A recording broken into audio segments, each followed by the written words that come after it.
umurongo aho ni uwa 8 turaja kurangiza umurongo wa 11. Uvuze ko ari 13 Yeremiya verse yaho ya 8 turaza kusoma tumanuka tukarangiza umurongo wa 11.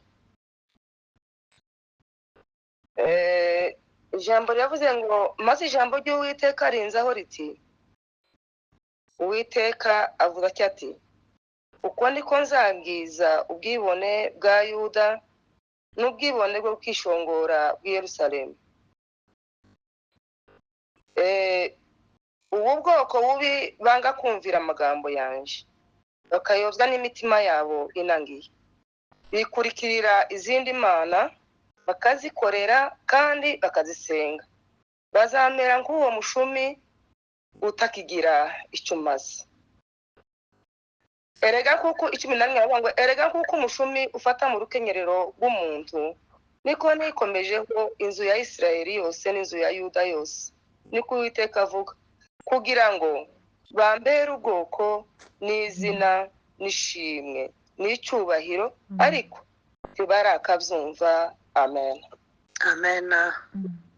Reka turangirize ubwandiko bw'Abaheburayo.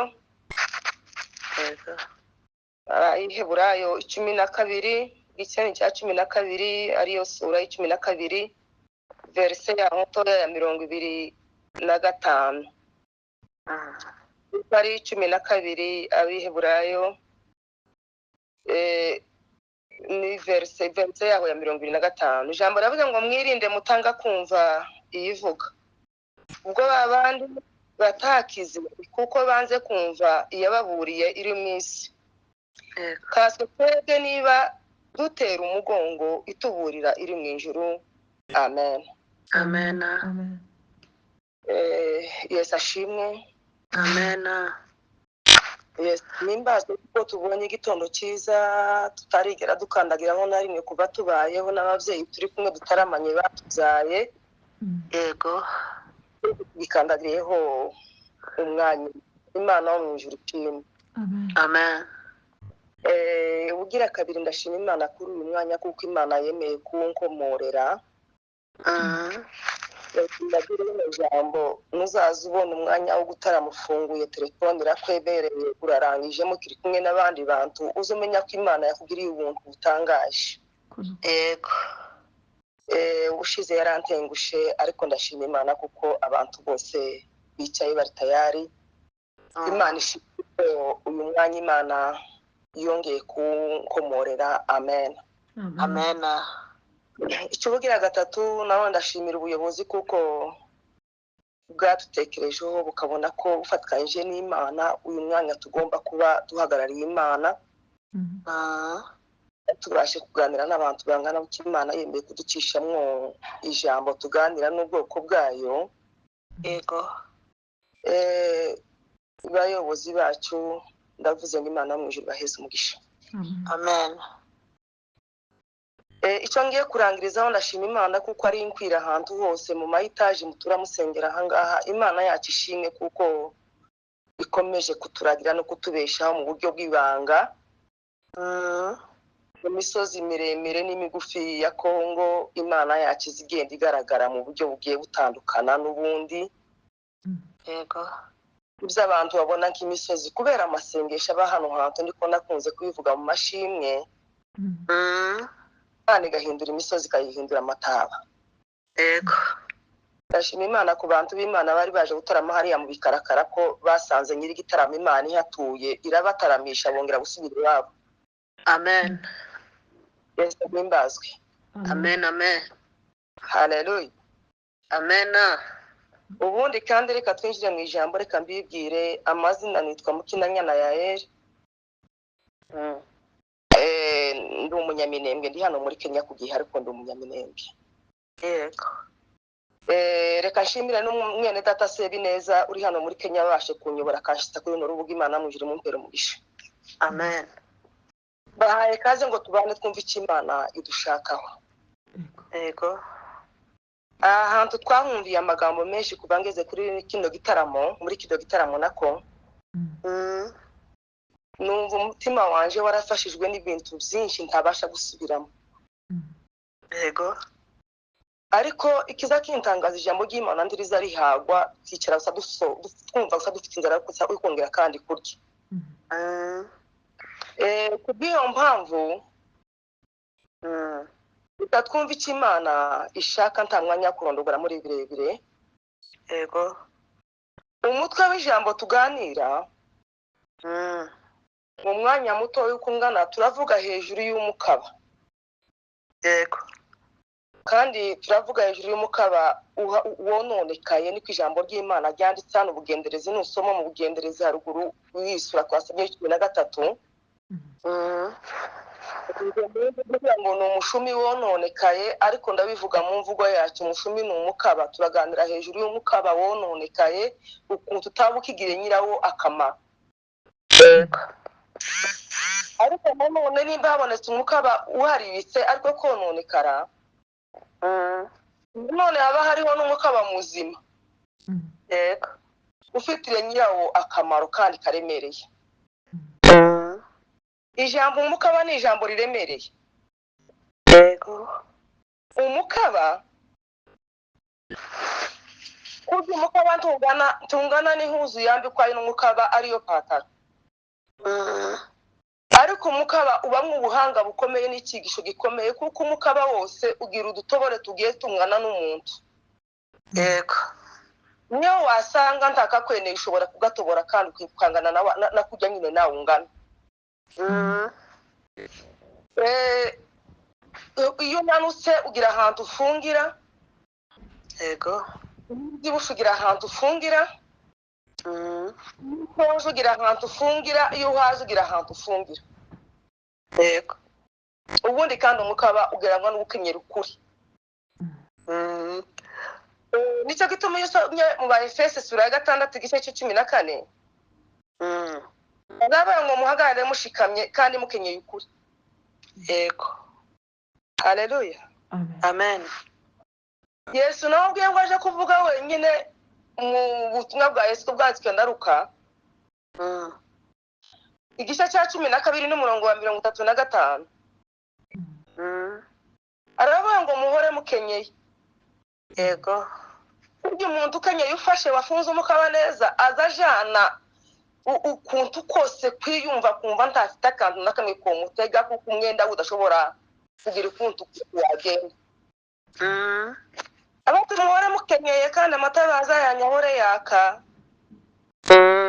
Agana kuhavuga ijambo yavuze ukenyera kwacu abo yaza abwira Yesu ngo dore dukenyeye, aza kuvugamo n'ijambo rizari intangazo iyo ndisoma.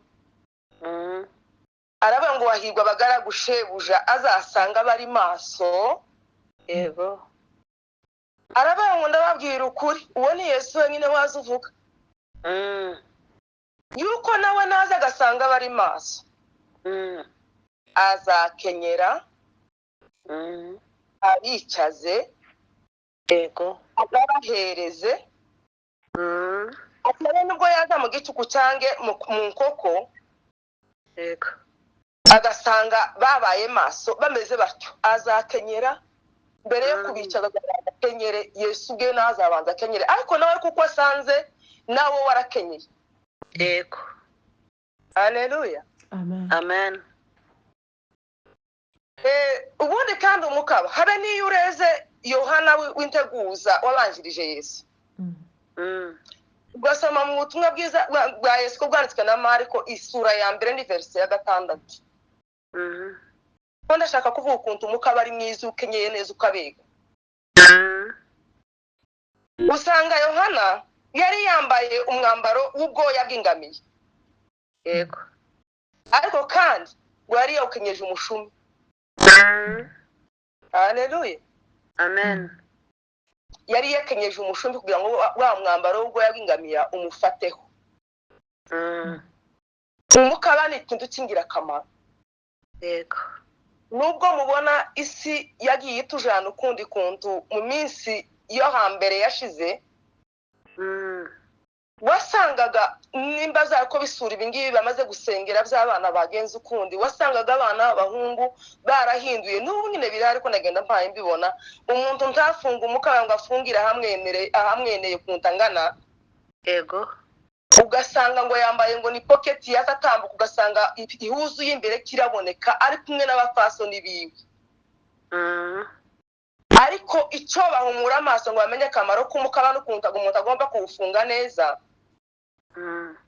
bari kuba amaso bakawukenyera kuko baba bakenyeye ukuri. yego, Haleluya, amen. ubundi kandi si uko ari ku ruhande gusa rw'imyambarire y'abapapa, habe no mu muco wacu. Umubyeyi yakenyeraga, twakuze dusanga abari imbere yacu bageze n'umukobwa ajya gushakwa, ikimubwira ko avuye mu mwanya w'umukobwa no kuba umugore, barazaga akakuzanira umushana umweko bakagukenyeza neza. Yego, bigera n'ahantu ho gushingirwa bambaye imyeko myiza y'ibisage. Ariko iyo waje muri kino gihe, nukuri gusanga umuco wacu abagore nkanje n'abandi bandi inyuma n'abandi batoya bo ntuvuge bagenda bakenyera mu muhanda, bagenda basubira mu ihuzo. Imana mu tubabarire, mukaba ni ikintu kiremereye. yego, Haleluya, amen. bavuze ko tuvuga umutwe w'ijambo w'umukaba wononekaye, komanza kugaragaza umukaba muzima icyo umariye umuntu. Iyo ukenyeye, iyo wafunze neza, ugenda udafite complexe, ugenda udafite kandi kantu wikanga. Yego, woririmba, wozamura amaboko, wotamba, wovuga gute, uba wiyizeye wenyine ukuntu wakenyeye.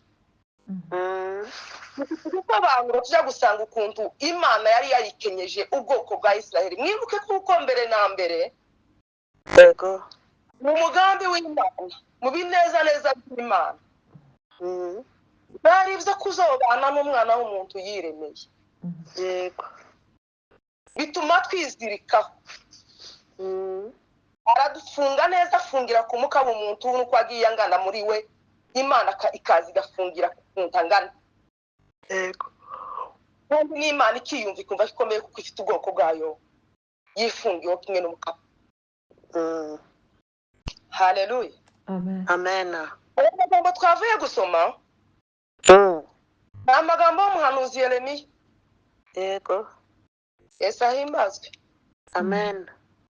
Yeremiya ni mwene Hirukiya, ni uwahoze ari umuyobozi y'abatambyi, yari ahoze ahantu hanatoti kure ya Yerusalemu gatoya, Yego, kandi yari uwo mu muryango wa Benyamini. Yagiye ijambo ry'Imana kugira ngo Imana imuhamagare. Yamuhamagaye ku ngoma, yakoze ku ngoma z'abami bane, yakoze ku ngoma ku myaka 15 y'ingoma y'umwami Yosiya. yego, mwene Amoni ise w'umwami Yehoyakimu. Haleluya, amen. akora no ku ngoma y'umwami Yehoyakimu n'ingoma y'umwami Yekoniya ariwe Yehoyakini n'ingoma y'umwami Sedekiya. Yahamura kandi yahamuraga mu buhanuzi buremereye bugoye, suko Imana yari yamahagurukije ari wenyine. Yego, yari yamahagurukije ari wenyine uhanura ukuri, ariko imuhagurukiza abandi. Imana yacu iratangaje, ihagurutse abandi bahanuzi ibinyoma, agenda abwira abantu tuvye Yeremiya ababwira ni ibinyoma.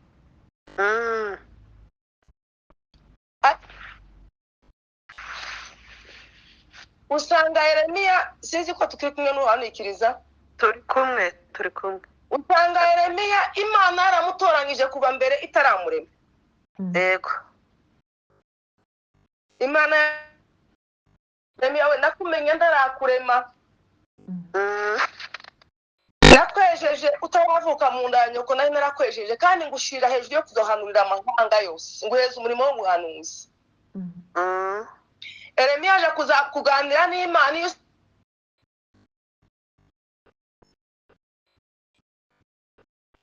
Jehova ko mbambona ni mutoya ntazi no kuvuga, no hangara gute guhaturira ubwoko bwa Yuda, no bahangara gute.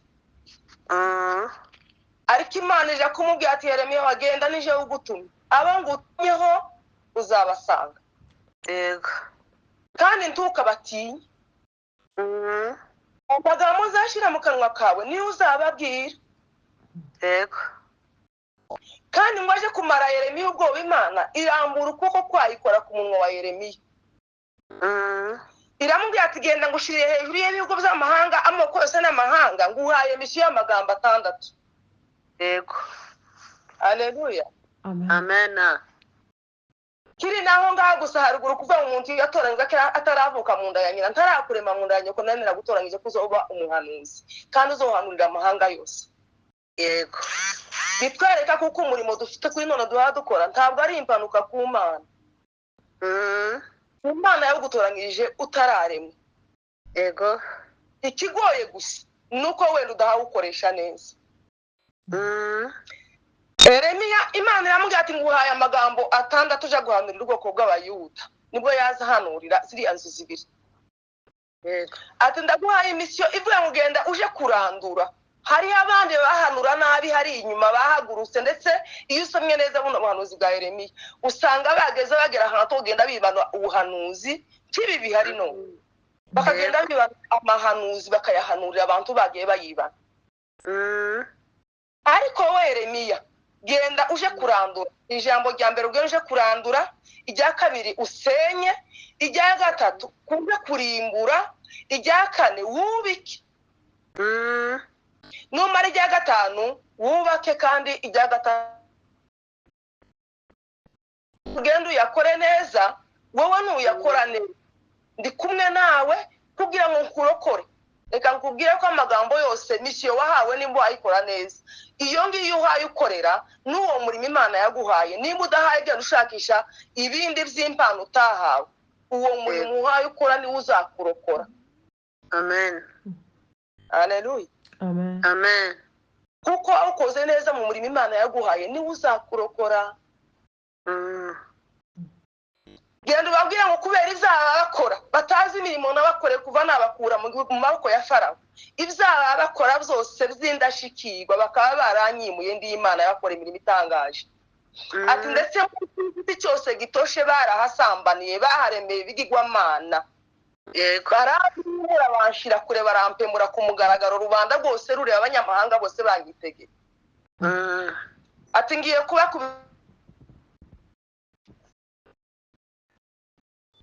bazogiraho imyaka 70. Yeremiya akababwira ayo magambo akaza abandi bakabwira ati Yeremiya karababesha ntabiriho.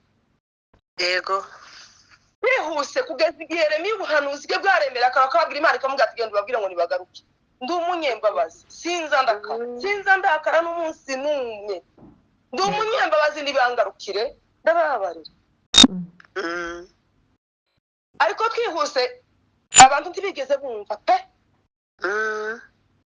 Ntibigeze bumva.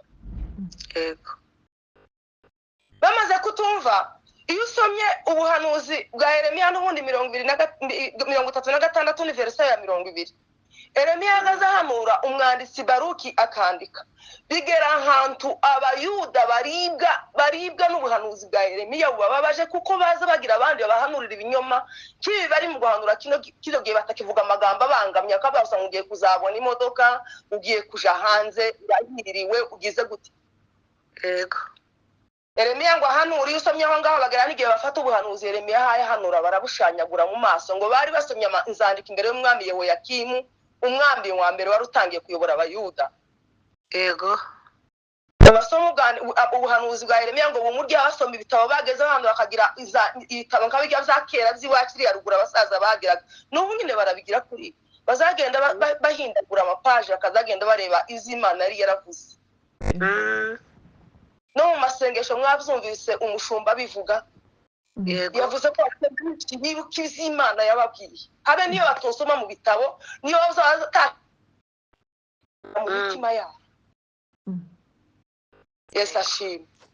Barabishanyagura mu maso ya Yeremiya barabishanyagura ngo bayishanyuze umwanditsi Baruka abisoma ariko kiza kinezeza Bwana asifiwe. Bashanywe amakaratasi ariko ntibashanywa Imana ihaye bivuga ntibanica na Yeremiya bihabica mu kanwa. yego Zarakomeje Yeremiya amatangira kandi arahanura asa kandi Baruka arandika.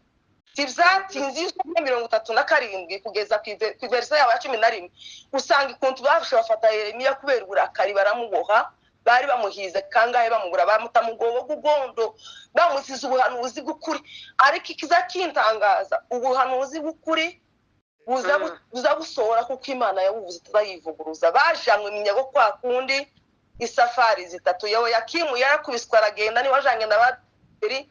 Yehoyakini aragenda, kandi kiza kintangaza bagaza bakubitwa Imana ikabaheza nk'umwanya gusa, kandi kuba nk'abakorera kakaruhuko ngo barebe ko Imana yoba nkihendahenda imitima yabo, bagasubira kamaja mu bibi bitangaje kuruta ivyo umwami wa mbere wakubitwe wagiye. Yego. Imana itubabare. Amen. Yehoyakini nawe aja kugenda ari Yekoniya. Sedekiya aja kugenda, yaje no kugenda iwe babaje kumwicira abana b'abasore mu maso, kandi mu munsi bako babwiye Yeremiya ngo naseka nasubire mu buhanuzi neza bamufashe. Sedekiya ne wazi umwana atariko wosubira mu magambo uri mu guhanura. Yagiye kugenda bamukira abana mu maboko b'abasore babiri n'abagenda bamunogoye amaso. Isezerano ry'Imana rirayoboka kuko bari barayobye baravuye ku Mana yabo. Cyane. Kugeza igihe Yeremiya atangiye kuzabwira Imana atariko Mana waranshutse suku naje ndashukika. Ibi bintu wambwiye ngo ze mpanura waranshutse naje ndashukika. Kimanza kugira ngo Yeremiya we humura kuko n'Imana imuhamagara itaramurema. Yari yanamuje no gushaka. Yeremiya ni umuhanuzi utarashatse Imana agantu ugashake we. Yego. Haleluya. Amen. Ati humura Yeremiya we untabaze zagutabara nkwereke ibikomeye. Amen. Yego. Icyaduheza abahanuzi bahanura ukuri bakaza barandura, bagasenya, bakarimbura, bakubika. Ikigoye nuko ibiha bikorerwa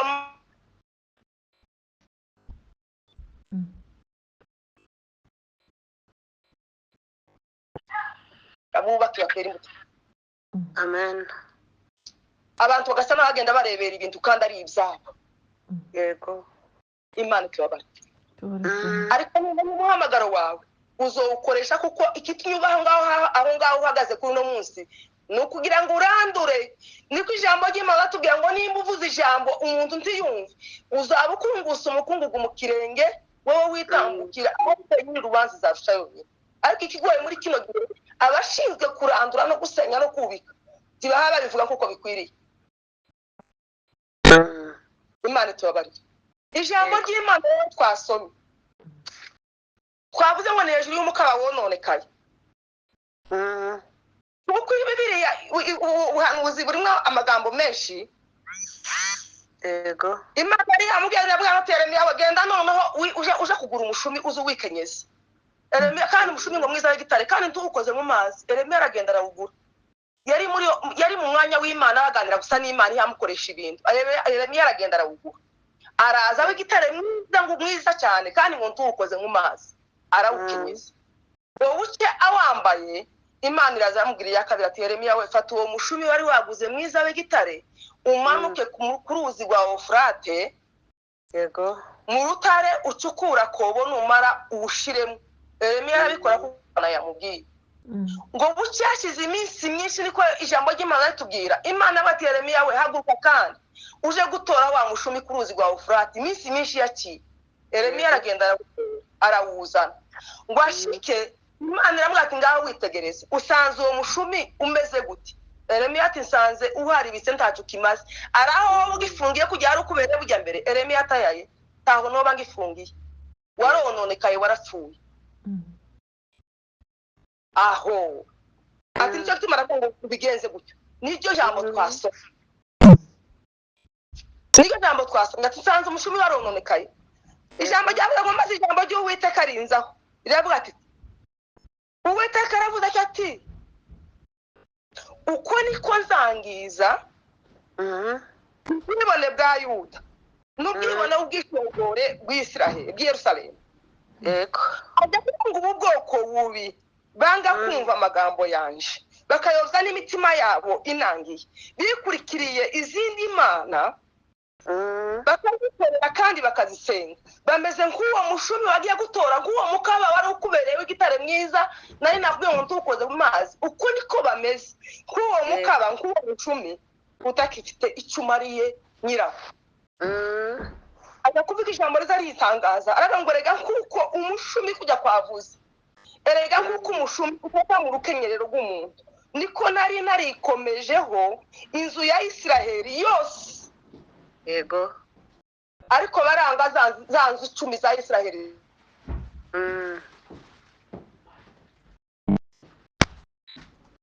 barantukishije mu mahanga. Yego. Kandi igituma nayo narabikomejeho kwari kugira ngo nanje bazombere aya magambo. Aho bazombera hose bazombere bazamvuganire kuri aya magambo ane. Yego. Kwari kugira ngo nanje bazambere ubwoko. Haleluya. Amen. Bazombere ubwoko mu mahanga. Yego. Bazambere n'izina, bazambere n'ishimwe, bazambere n'icyubahiro. Yego. Atariko tibarakaroha abanyu tibigeze bazumva barantukishije mu mahanga, tibabaye bakimbera ubwoko, tibabaye bakimbera ishimwe, tibabaye bakimbera izina, tibabaye bakimbera n'icyubahiro. Niyo mpamvu mbakubise mbagize kuri abagiye kuja mu maboko y'umwanzi imyaka 70. Imana yacu tubabarira. Yego. Imana yacu itubabarira. Yego. Ubundi wo muri kino gihe aho umuntu wese agiye aba ko mwakwiriye amahanga yose, uri mu kubona ubereye Imana ubwoko, uri mu kubona ukibereye Imana izina, uri mu kubona ukibereye Imana ishimwe, uri mu kubona ukibereye Imana icyubahiro. Ko muri iyi minsi Satani ihagaze gusenya Yerusalemu yacu ya benshi, ibasenyesha kwambara nabi, ikabasenyesha ubusambanyi bubi. Ababyeyi baba usengera bafite akababaro kenshi, abana b'abakobwa bifungisha batarashakwa. Mu minsi ishize kumva ijambo rya Yerusalemu, ikikeze Yerusalemu, barakubwira ati Yerusalemu ya none ni twebwe, ni wowe nje. Ariko hari ibihagaze, Satani arahagaze gusenya Yerusalemu yawe, igusenyesha ibyo byose wimitse mu mutima wawe, nutabyikisha umwuka, hari ibihagaze kugusenyesha ibyo byose. Yesu ku musaraba, Imana kuko navuze mbere ngo mu bineza neza by'Imana byari zo kuzabana n'umwana w'umuntu yiremeye. Yego. Adamu wa mbere amaze gucumura, Adamu wa kabiri aje, Yesu ngo aje ku musaraba, araza dukura iyo twari tuba tutaragiraga ubwoko, twagiraga izi,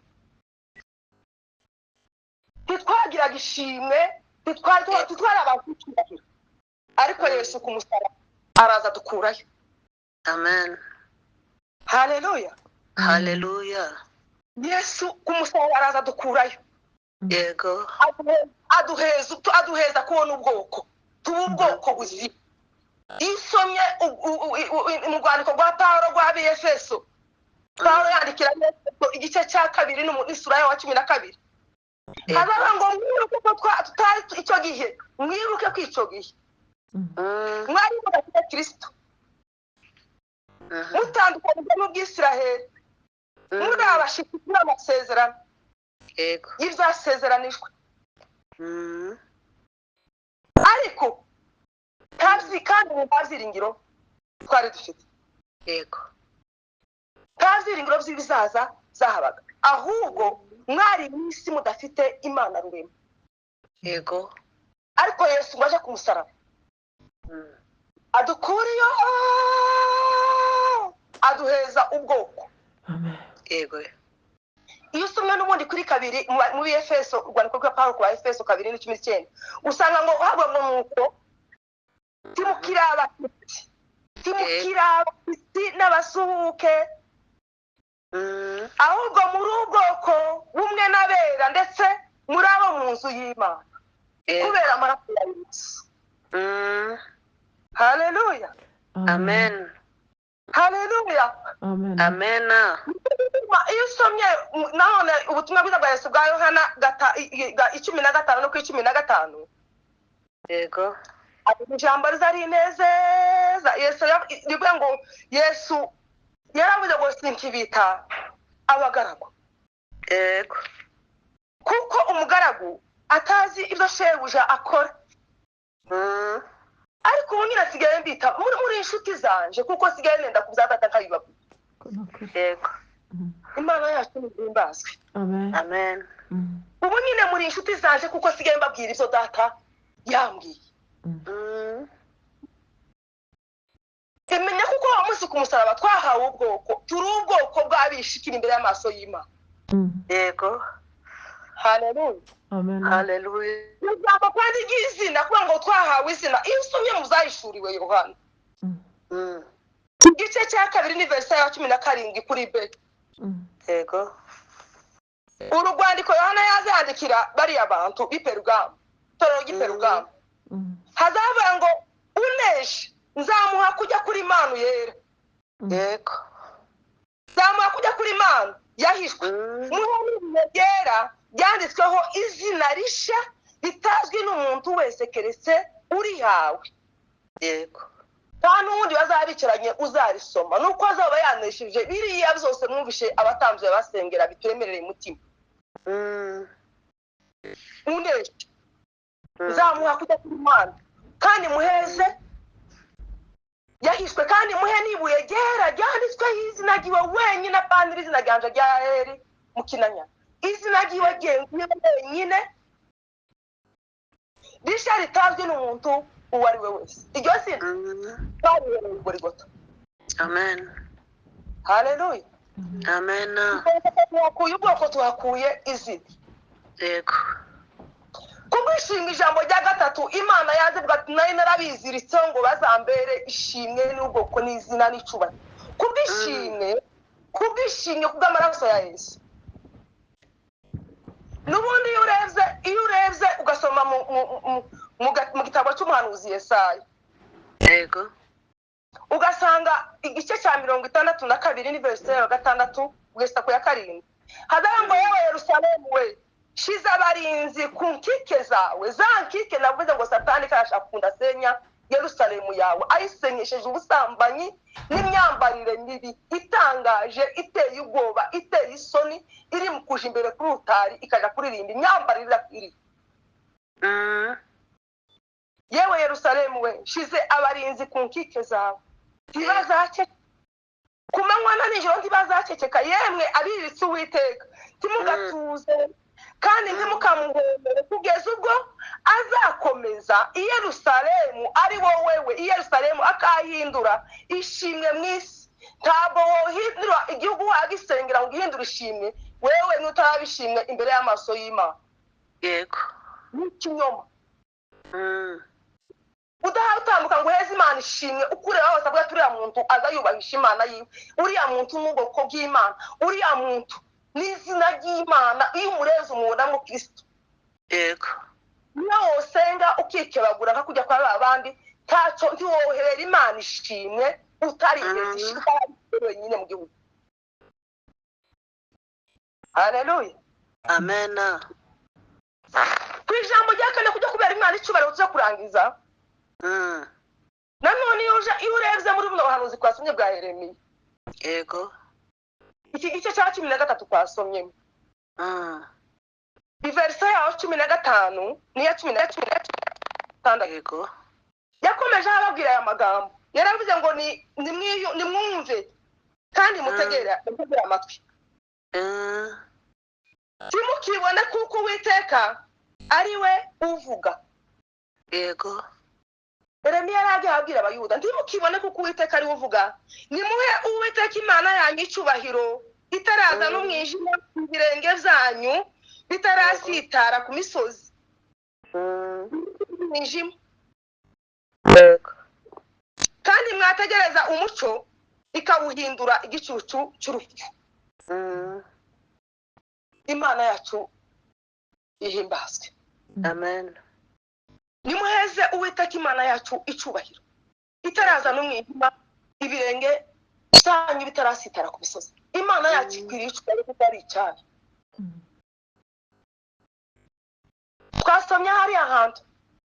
Yego. Uru rwandiko rw'Abiheburayo. Haleluya. Amen. Havuze ngo mwirinde mutanga kumva iyo ngiyi ihayivuga. Mwirinde mutanga kumva iyi Imana ihayivuga. Yego.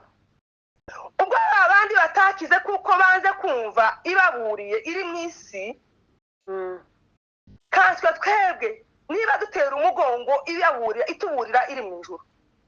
Yego. Mwirinde mutanga kumva iyi ngiyi ihayivuga. Izantangara iyo abantu biyandavuza mu byaha kandi baramaze kumenya aho kuri. Yego.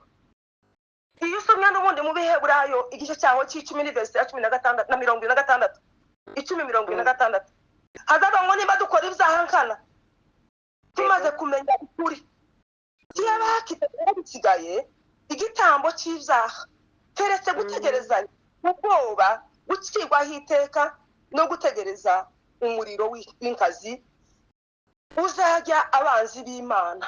Muzi ko twaba dutaramahutsa tukirimo abanzi b'Imana gitegereje umuriro w'inkazi uzajya abana b'Imana kuko banze kumva iyi ngiyi ihayivuga. Yego.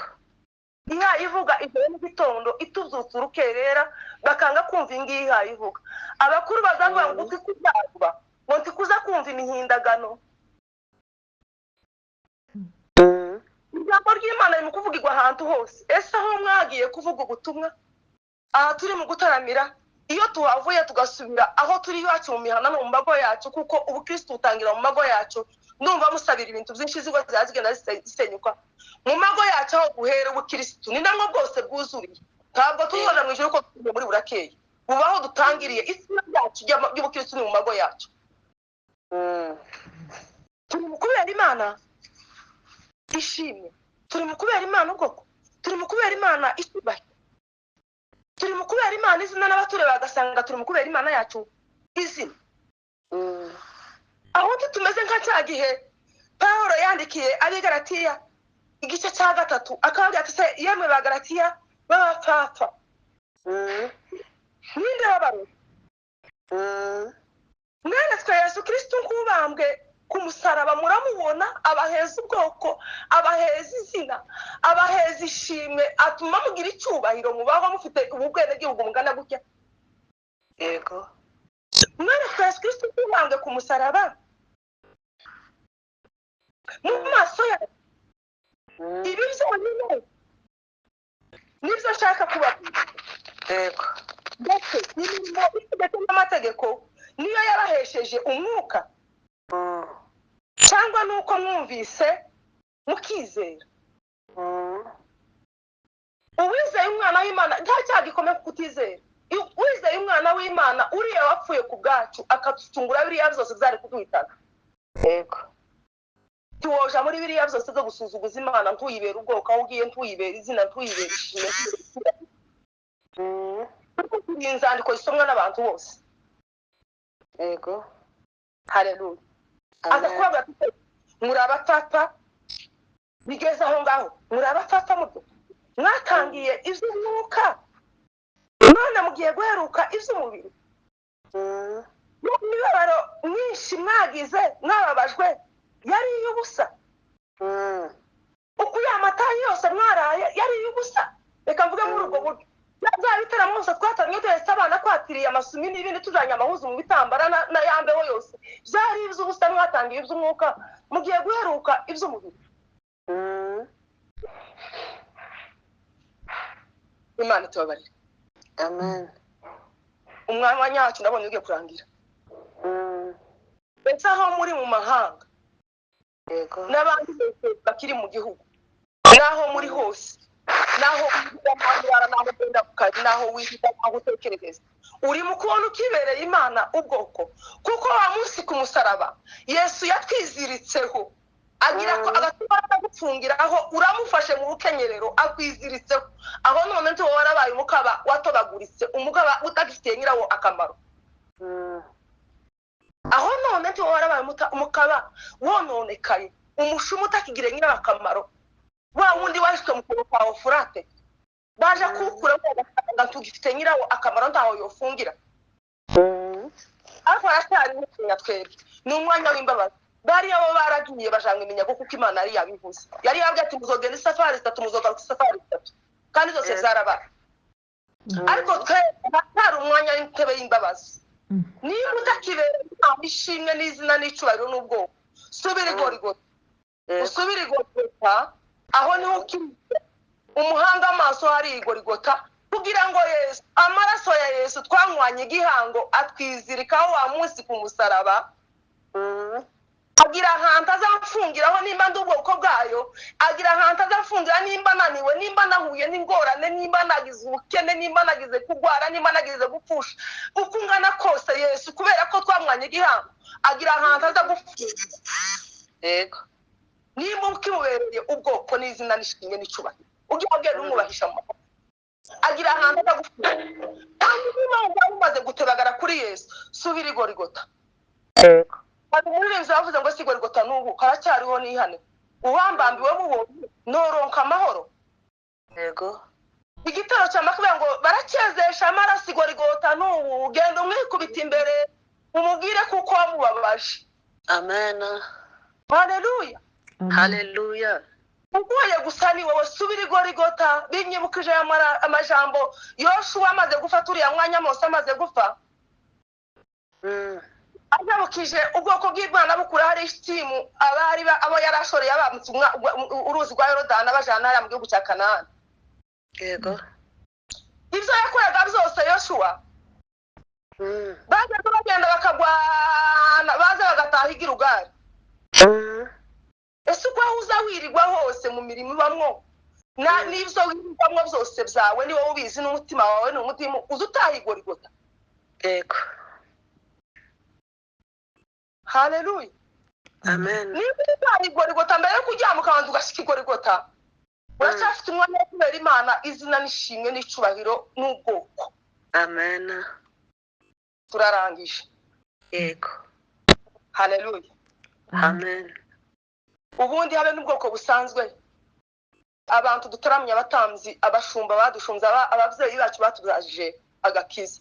Birababaje kugeza Imana ubutumwa, ariko twamara gushika twenyine turugwandiko rusomwa abari utosoma mu gitabo. Wenyine imyitwarire yawe n'imyifatire yawe, uko wavugira Imana, imyambarire yawe, uko uvuga n'uko ukora, wenyine uri ijambo ryose rirangije. Ariko mureke babwirira musari Imana izi guhamagarira mu bwoko bwawe. Nimba uri ubwoko bwawe wamara ukaja kwemera ugafatwa n'umwuka ufite imyambarire y'ubwoko bw'abandi bw'indi miryango y'ubundi bwoko bw'abapfurewe n'ababembe ku musaraba, Yesu yayireheje amoko yose kandi yagiye iheza abantu ubwoko bwabo n'icubahiro cyabo n'imyambarire n'ukwitwara kwabo.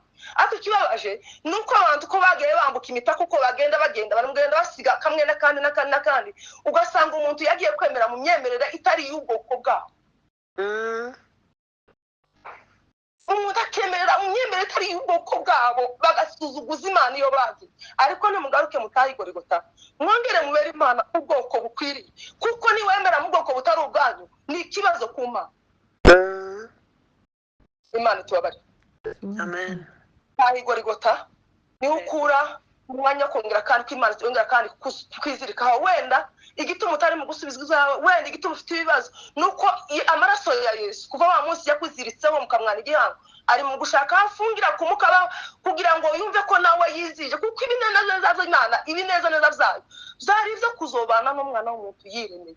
Ariko iri mu gushaka afungira wewe ngo yumve ko nayo ifite icubahiro, kuko yihindukiye ikareba ivyo ndimwo. Dawidi nicyo tubaguzonta tengamye na nijoro uzosanga ingene meze. Iyo uhindukiye ugasanga wa mibabaro yagiriye i Golgotha, igasanga wacigaguritse, uzusubiza Yesu ku musaraba. Ariko asubira i Golgotha ari uzoza utaha, ari uzoza wisuzumira amaraso ya Yesu yongere kuza kandi akuzirike kuri Yesu, azagushitse mu bwami. Kuko yaravuze ngo nimunkunda muzokunda n'uwanyu kandi nimunkurikira. Izo mpaye mbabwira jewe nije Data zabashitse mu